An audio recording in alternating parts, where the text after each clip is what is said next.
जंगल के बीचों बीच एक रहस्यमयी झील है जिसके बारे में कहा जाता है कि वहाँ रात के समय अजीब चीजें होती हैं। जो कोई झील के पास जाता है वह वापस नहीं लौटता।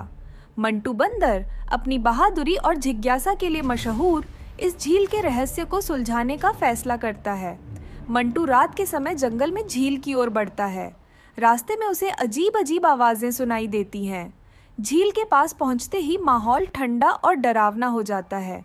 मंटू सोचा, झील के बारे में जितनी कहानियां सुनी हैं वो सच तो नहीं हो सकती, या शायद हो भी सकती है। झील रहस्यमयी और खूबसूरत दिखाई देती है। पानी काले शीशे की तरह चमक रहा है और झील के बीचों बीच एक चमकती हुई रोशनी दिखाई देती है। मंटू देखा कि यह रोशनी कैसी है, झील के बीच में ऐसा क्या है। मंटू झील के पास एक पुरानी नाव को देखता है। वह नाव में बैठकर झील के बीच की ओर बढ़ता है।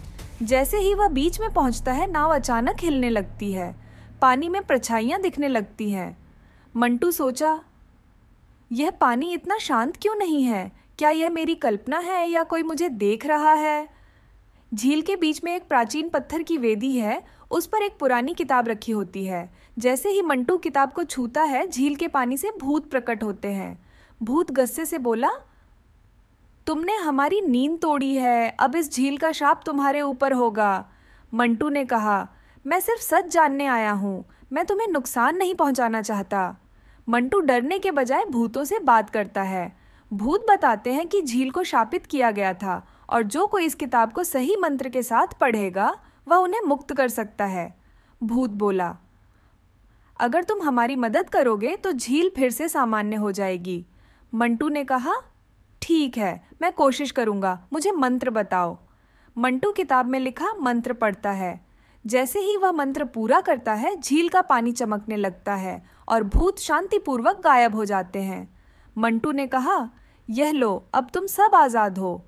भूत बोला, तुम्हारा धन्यवाद बहादुर बंदर, तुमने हमें शांति दी। शाप के टूटते ही झील का काला पानी साफ और चमकीला हो जाता है। मंटू नाव में वापस बैठकर किनारे की ओर लौटता है। मंटू बोला, अब यह झील फिर से सुंदर और सुरक्षित हो गई है। जंगल को अब इससे डरने की ज़रूरत नहीं है। जंगल में मंटू अपनी इस रोमांचक कहानी को अपने दोस्तों को सुनाता है। सभी उसकी बहादुरी की तारीफ करते हैं। दोस्त, तुमने झील को बचाकर पूरे जंगल का भला किया है। मंटू बोला, मुझे खुशी है कि मैंने इस रहस्य को सुलझा दिया। कहानी का अंत। झील का शाप हटने के बाद जंगल फिर से सुरक्षित और खुशहाल हो जाता है। मंटू की बहादुरी की कहानियां जंगल में गूंजती रहती हैं।